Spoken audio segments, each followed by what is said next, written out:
سلام به همگی، خیلی خوش اومدید. تا حالا از خودتون پرسیدین چی باعث میشه یه سری آدما اینقدر موفق بشن؟ راز کارشون چیه؟ جواب خیلی ساده تر از چیزیه که فکر میکنین. همش برمیگرده به ذهنیت. امروز میخوایم دقیقاً همین ذهنیت برنده رو با هم باز کنیم و ببینیم چیه. پس حواستون رو جمع کنید که قراره کلی نکته مهم و کلیدی یاد بگیریم. خب، بیایید بریم سر اصل مطلب. یه جمله کلیدی هست که به نظرم کل بحث امروز ما رو شکل میده. یه جمله فوق‌العاده مهم که میتونه کلاً دیدگاهتون رو عوض کنه. خوب گوش کنید. قربانی‌ها عاشق سرگرمی هستن ولی برنده‌ها شیفته یادگیری. میبینید کل داستان همینجاست. تمام تفاوت دقیقاً توی همین یک جمله خلاصه شده. خب حالا این یعنی چی دقیقاً؟ ببینید این جمله 2 مسیر کاملاً متفاوت رو جلوی پای ما میذاره.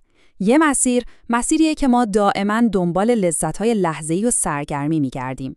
مسیر دوم مسیریه که اشتیاق اصلیش یادگیری و رشده.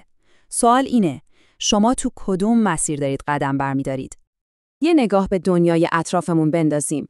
از تبلیغات تلویزیون گرفته تا شبکه‌های اجتماعی یه پیام داره دائما تکرار میشه. خوشبختی یعنی مصرف کردن.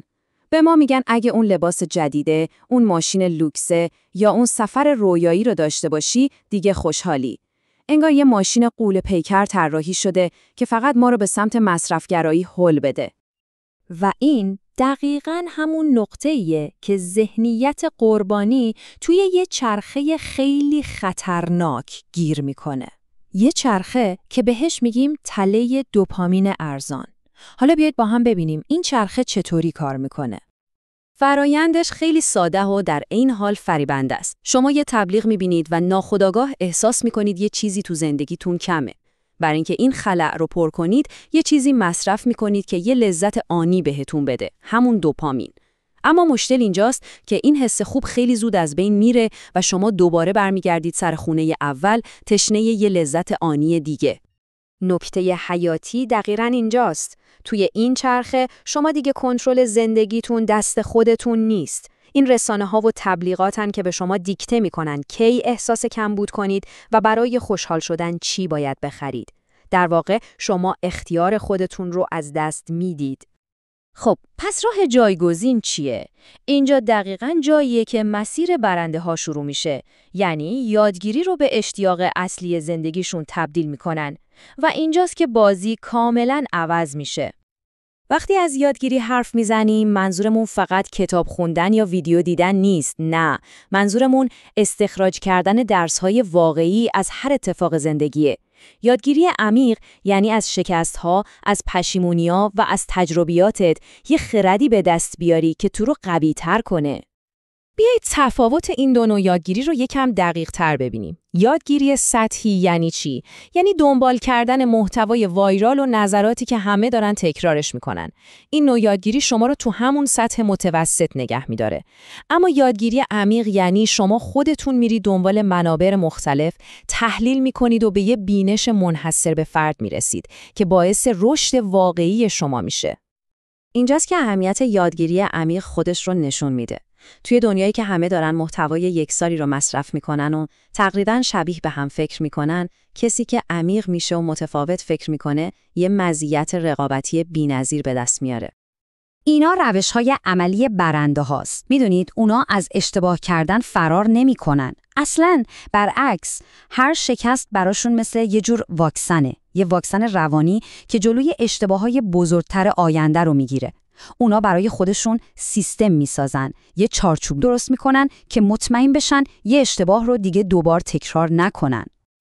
این طرز فکر به یه تغییر اساسی و بزرگ منجر میشه. برنده ها رقابت با دیگران رو متوقف میکنن و به جای اون زمین بازی خودشون رو میسازن. این واقعاً یه نقطه عطفه. تا وقتی که دارید خودتون رو با بقیه مقایسه می‌کنید، همیشه یه جوری بازنده هستید. اما به محض اینکه تنها رقیب شما ورژن دیروز خودتون باشه، اون وقتی که رشد واقعی شروع میشه. تمام تمرکز شما میره روی پیشرفت خودتون. اینجا ما با یه انتخاب اساسی روبرو هستیم. امنیت یعنی چی؟ یعنی دنبال کردن راهی که بقیه رفتن، راهی که جوابش مشخصه و ریسک کمی داره. اما آزادی یعنی شجاعت ساختن یه مسیر جدید، حتی اگه پر از عدم قطعیت باشه.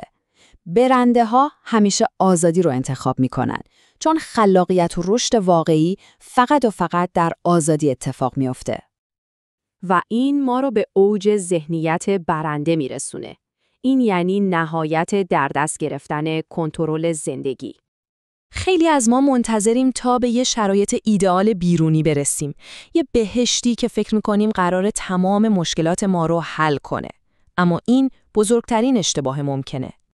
اینا نمونه‌هایی از همون بهشت‌های خیالی هستن که دنبالش می‌گردیم. با خودمون میگیم اگه به اون شغل ایدئال برسم، اون رابطه بی‌نقص رو پیدا کنم یا به اون کشور رویایی مهاجرت کنم، دیگه خوشبختی کامل رو تجربه می‌کنم. اما حقیقت اینه که اینها خیلی وقتا فقط سراب هستن. اینجاست که نکته اصلی مشخص میشه. یه برنده منتظر رسیدن به بهشت نمیمونه، مسئولیت رو به عهده میگیره و بهشت خودش رو خلق میکنه. بهشت یه مکان آماده نیست که پیداش کنیم، یه پروژه ساختنیه و معمار اون پروژه هم خود شما هستید. خب، برای اینکه تمام این تحلیل رو جمع‌بندی کنیم، میخوام این سوال نهایی و خیلی مهم رو ازتون بپرسم. واقعا یه لحظه فکر کنید، با ارزش‌ترین چیزی که در اختیار دارید چیه؟ و جواب اینه، بزرگترین و با ارزش‌ترین دارایی شما توانایی یادگیری شماست.